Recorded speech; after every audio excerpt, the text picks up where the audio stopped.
The Philippines overruns many countries: Brunei, Indonesia, Laos, Cambodia, Malaysia, Myanmar, Singapore, finally Thailand and Vietnam.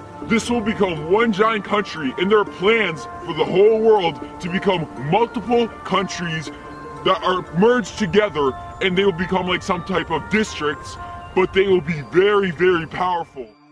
Dito naman ay pinangalanan niya ang mga bansa na magiging kaanib ng Pilipinas sa pagbuo ng samahan na ito. Nariyan ang Brunei, Indonesia, Laos, Cambodia, Malaysia, Myanmar, Singapore, Thailand at Vietnam. Sinabi niya na ang mga bansang ito ay magiging isang giant country, and to make the long sentence short, basically sinabi niya na ang samahan ng mga bansang ito ay sobrang magiging makapangyarihan.